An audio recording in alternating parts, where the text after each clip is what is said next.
السلام علیکم ورحمۃ اللہ وبرکاتہ۔ بسم اللہ الرحمن الرحیم۔ آج ہم آپ کو ایک ایسے شخص کی داستان سنانے جا رہے ہیں، ایک ایسا انسان جو کبھی قرآن کا استاد تھا، مگر وقت نے اسے ایسا ظالم حکمران بنا دیا کہ اس کے ظلم سے زمین کانپ اٹھی۔ وہ خانہ کعبہ پر حملہ کرنے سے بھی نہ ڈرا۔ اس نے اولیاء، علماء اور بے گناہ مسلمانوں پر ظلم و ستم کی انتہا کر دی، لیکن پھر اللہ کی پکڑ ایسی آئی کہ دنیا اس کے انجام کو دیکھ کر کانپ اٹھی۔ یوسف بن حکم ثقفی قبیلہ ثقیف کے قابل عزت بزرگوں میں شمار ہوتا تھا، کیونکہ اس کے امیہ حکمران مروان بن حکم کے خاندان سے گہرے تعلقات تھے۔ یوسف بن حکم کے ہاں 41 ہجری میں ایک لڑکا پیدا ہوتا ہے جس کا نام اس نے کلیب رکھا۔ کلیب نے بچپن میں اپنے خاندانی کام میں اپنے بڑوں کا ساتھ دیا، یعنی طائف میں بکریاں چرائیں اور وہ پتھر لاتا اور کنویں کھولتا۔ اس نے ابتدائی تعلیم گھر میں ہی اپنے والد یوسف بن حکم ثقفی سے حاصل کی اور جلد ہی قرآن کو حفظ کر لیا، لیکن کون جانتا تھا کہ کلیب نامی یہ لڑکا بڑا ہو کر تاریخ کا سب سے ظالم حکمران بننے والا ہے۔ کلیب نے اس دور کے نامور اساتذہ سے اعلیٰ تعلیم حاصل کی اور طائف کے نزدیک کوثر نامی دیہات میں لوگوں کو قرآن کی تعلیم دینے لگا۔ اسی دوران اس کے والد نے اس کو پیار سے حجاج پکارنا شروع کیا۔ 20 سال تک یہ طائف میں ایک مذہبی استاد کے طور پر فرائض سر انجام دیتا رہا۔ حجاج چونکہ تعلیم و تدریس سے وابستہ ہو گیا تھا، اسی لیے یہ بہت ہی فصیح و بلیغ مبلغ اور ماہر خطیب بن گیا تھا، لیکن حجاج بن یوسف ثقفی کا کبھی بھی اس کام میں دل نہ لگا تھا، اور وہ ایک آزاد خیال لڑکا تھا۔ وہ چاہتا تھا کہ دوسرے دوستوں پر سبقت حاصل کرے اور ان پر اپنا دباؤ قائم رکھے۔ حجاج بن یوسف اپنا کام دل لگا کر نہ کرتا تھا اور اس کو یہ شعبہ پسند بھی نہ تھا۔ ایک دن اس نے طائف کو خیر آباد کہہ کر دمشق میں جا پہنچا۔ دمشق میں اس کی ملاقات عبد الملک بن مروان کے وزیر سے ہوئی۔ وزیر نے اس کو اپنے پاس ملازمت میں رکھا۔ وزیر حجاج کی قابلیت پر بہت زیادہ متاثر تھا۔ اس نے حجاج بن یوسف کو ترقی دے کر اپنی جاگیر کی نگرانی کا عہدہ دے دیا۔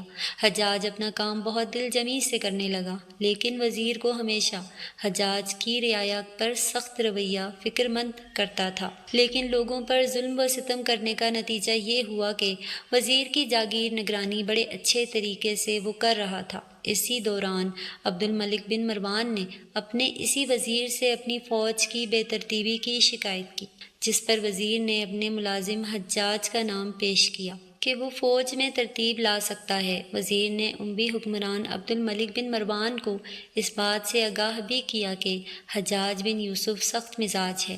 اس طرح حجاج عبد الملک بن مروان کی فوج کا حصہ بن گیا۔ حجاج نے خوب محنت سے کام کیا اور عبد الملک بن مروان کی دلجوئی سے خدمت کی اور اس کے نزدیک تر ہوتا چلا گیا۔ ایک وقت آ گیا کہ اموی فوج حجاج کے نام سے ہی ڈرنے لگی۔ وزیر کے دستے کو بھی حجاج بن یوسف کے سخت رویے کا سامنا کرنا پڑا، یہاں تک کہ وہ خود وزیر کے دستے کا حصہ رہ چکا تھا۔ جب عبد الملک بن مروان نے عراق پر حملہ کیا تو عبد الملک کو اس بات کا اندازہ ہو گیا تھا کہ حجاج بن یوسف ہی ایک واحد ہے جس کے لیے ہر حد پار کرنا کوئی مشکل کام نہیں ہے، چاہے وہ اخلاقی و مذہبی ہی کیوں نہ ہو۔ عبداللہ بن زبیر اس وقت مکے میں رہ رہے تھے۔ عبد الملک بن مروان نے سوچا کہ عبداللہ بن زبیر کی حکومت کو حجاج بن یوسف ہی تباہ و برباد کر سکتا ہے، چنانچہ عبد الملک بن مروان نے عبداللہ بن زبیر کو شہید کروانے اور ان کی حکومت کو برباد کرنے کے لیے حجاج بن یوسف کو چن لیا۔ حجاج نے کعبے کے چاروں طرف سے گھیرا ڈال کر کعبے میں سہولیات زندگی کی کوئی چیز نہ پہنچنے دی اور ناکہ بندی 9 مہینوں تک جاری رکھی۔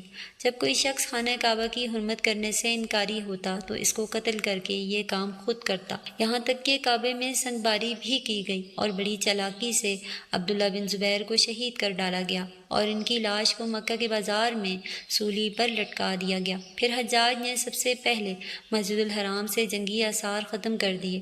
عبد الملک بن مروان نے حجاج کی بہادری کو دیکھتے ہوئے اس کو حجاز کا گورنر کا عہدہ اعزاز کے طور پر دیا۔ حجاج نے کعبے میں ظلم و ستم کی انتہا کر رکھی تھی۔ اس نے ہر اس فرد کو قتل کروایا جو اموی اقتدار کے خلاف سوچ بھی رکھتا تھا۔ اس کی دہشت اتنی پھیل چکی تھی کہ لوگ عبد الملک بن مروان کے ہاتھ پر بیعت لے آئے۔ اس کے بعد حجاج کو مدینے میں اٹھنے والی تحریک کو کچلنے کے لیے بھیج دیا گیا۔ حجاج نے وہاں کے لوگوں کو جمع کر کے ایک تقریر کی۔ اس کی تقریر کا مدینے کے لوگوں پر کوئی اثر نہ ہوا۔ حجاج نے مدینے والوں پر ظلم و ستم کی انتہا کر دی۔ وہ لوگوں کو بلا کر بیعت کی دعوت دیتا اور جو اس پر راضی نہ ہوتا اس کو اسی وقت قتل کر دیتا۔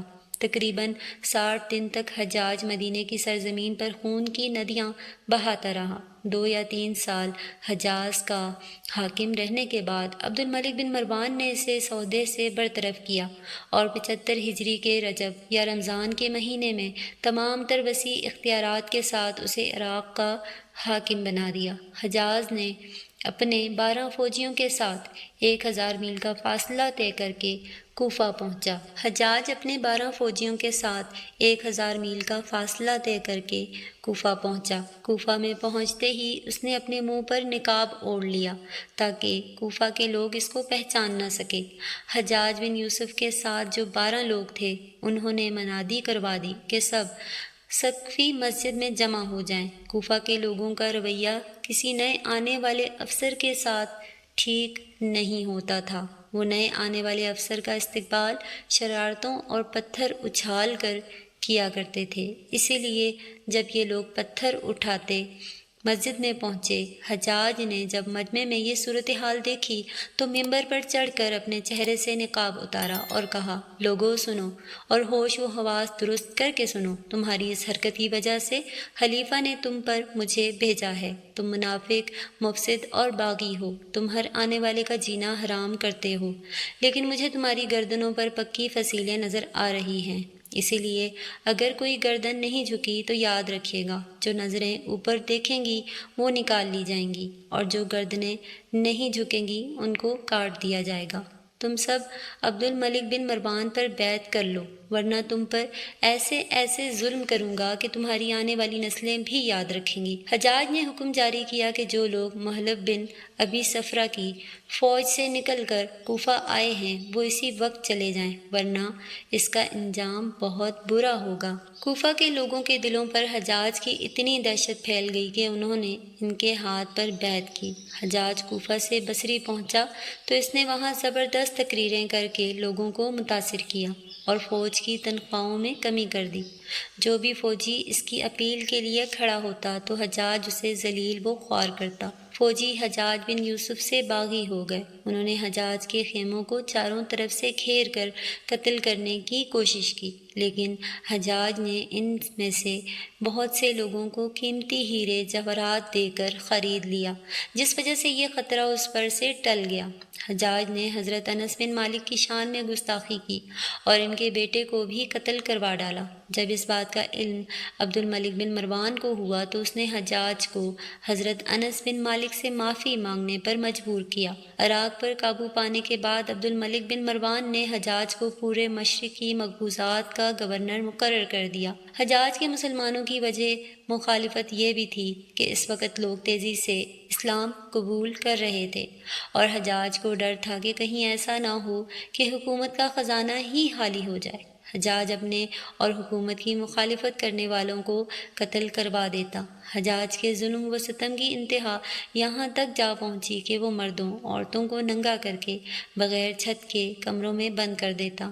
ایک بات، اس کے قیدیوں کی تعداد 50,000 مرد اور 30,000 عورتیں شامل تھیں۔ قیدیوں کے لیے اذیت یہ ہوتی تھی کہ وہ ایک ہی خاندان کے مرد اور عورتوں کو ننگا کر کے ایک ہی جگہ پر قید میں ڈال دیتا، اور ان قیدیوں میں سارے ہی حجاج اور بنی امیہ کے مخالف ہوتے تھے۔ اگر ظلم ڈھانے والوں کی بات کی جائے تو حجاج میں یوسف کا نام فہرست اول پر ہوگا۔ ایک دن ممبر پر بیٹھ کر ایک بزرگ حضرت سعید بن جبیر نے یہ الفاظ کہے، حجاج ایک ظالم شخص ہے۔ جب حجاج کو اس بارے میں پتہ چلا تو اس نے اس بزرگ کو بلا کر پوچھا، تو نے یہ الفاظ کیوں بولے؟ تو انہوں نے کہا، ہاں آپ نے ٹھیک ہی سنا۔ یہ بات سن کر حجاج غصے میں لال پیلا ہو گیا اور حضرت جبیر کو قتل کرنے کا حکم دیا۔ جب حضرت سعید بن جبیر کو دربار سے باہر لے جا رہے تھے تو وہ بزرگ ہنسنے لگے اور حجاج کو ان کی ہنسی پر حیرت ہوئی۔ اس نے پوچھا کیوں مسکرا رہے ہو؟ تو حضرت سعید بن جبیر نے جواب دیا تیری بے وقوفی کی وجہ سے۔ حجاج نے پھر حکم دیا کہ اس کو یہاں ہی اسے قتل کرو۔ جب قاتل نے اپنا خنجر بزرگ کی گردن پر رکھا تو بزرگ کے زبان پر یہ الفاظ تھے، اے اللہ، میرا چہرہ تیرے قبلے کی طرف ہے، میں تیری رضا پر راضی ہوں، زندگی اور موت تیرے ہاتھ میں ہے۔ حجاج نے بزرگ کا منہ قبلے سے موڑ دیا اور پھر کہا، یا اللہ تو ہر جگہ موجود ہے، میری دعا ہے کہ میرا قتل اس کا آخری ظلم ہو، میرے بعد اسے کسی پر ظلم و ستم کی طاقت نہ دینا۔ جب اس نیک بندے کو شہید کیا گیا تو ان کے جسم سے اتنا خون بہا کہ سبھی حیران و پریشان ہو گئے۔ حجاج نے ایک خون خوار درندے کا روپ اپنا رکھا تھا۔ ایک طرف موسیٰ بن نصیر اور محمد بن قاسم خدا کی سرزمین پر اسلام کو عام کر رہے تھے، اور دوسری طرف حجاج خود اللہ کے بندوں، اولیاء اور علماء کرام کے ساتھ ظلم و ستم کی انتہا کر رہا تھا۔ حجاج نے 1,20,000 انسانوں کو قتل کیا۔ حجاج ہزاروں کی تعداد میں لوگوں کو قتل کرواتا اور اس نے جو آخری قتل کیا وہ نیک انسان حضرت سعید بن جبیر کا تھا۔ اسے قتل کرنے کے بعد حجاج بن یوسف کے اندر ڈر بیٹھ گیا، وہ نفسیاتی مریض بننے لگا۔ حجاج جب بھی سوتا تو حضرت سعید بن جبیر اس کے خواب میں آ کر کہتے، میں نے تمہیں کہا کیا تھا جو تو نے مجھے مار ڈالا۔ اسی کے ساتھ حجاج ایسی بیماری میں مبتلا ہوا کہ سخت سردی کی وجہ سے بھی اس کا جسم کانپتا رہتا۔ اس کو بہت ہی گرمائش دی جاتی کہ اس کا جسم جل جاتا، پر اس کو وہ محسوس نہ ہوتی۔ طبیبوں نے کہا کہ اسے سرطان کی بیماری لاحق ہو گئی ہے۔ ایک طبیب نے گوشت کا ٹکڑا اس کے منہ کے ذریعے سے پیٹ میں ڈالا تو اس کے ساتھ خوفناک قسم کے بدبودار کیڑے چمٹے ہوئے تھے۔ سبھی یہ دیکھ کر ڈر گئے اور اس کے پاس نہ جاتے تھے۔ طبیب کہنے لگا، حجاج، یہ خدا کی طرف سے عذاب ہے، خدا تبارک و تعالیٰ سے معافی مانگو، ہو سکتا ہے وہ تجھ پر مہربان ہو جائے۔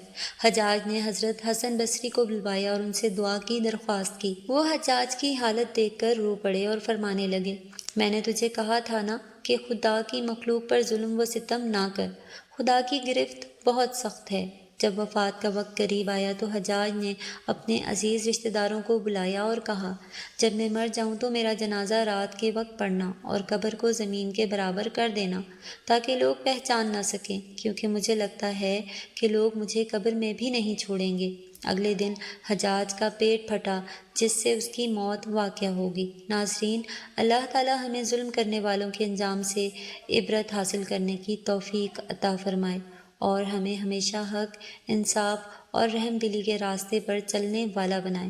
اگر آپ کو یہ ویڈیو پسند آئی ہو تو اسے لائک کریں، اپنے دوستوں کے ساتھ شیئر ضرور کریں اور ہمارے چینل روحانیت کا سفر کو ضرور سبسکرائب کریں تاکہ آپ کو ایسی ایمان افروز اور سبق آموز ویڈیوز سب سے پہلے موصول ہو سکیں۔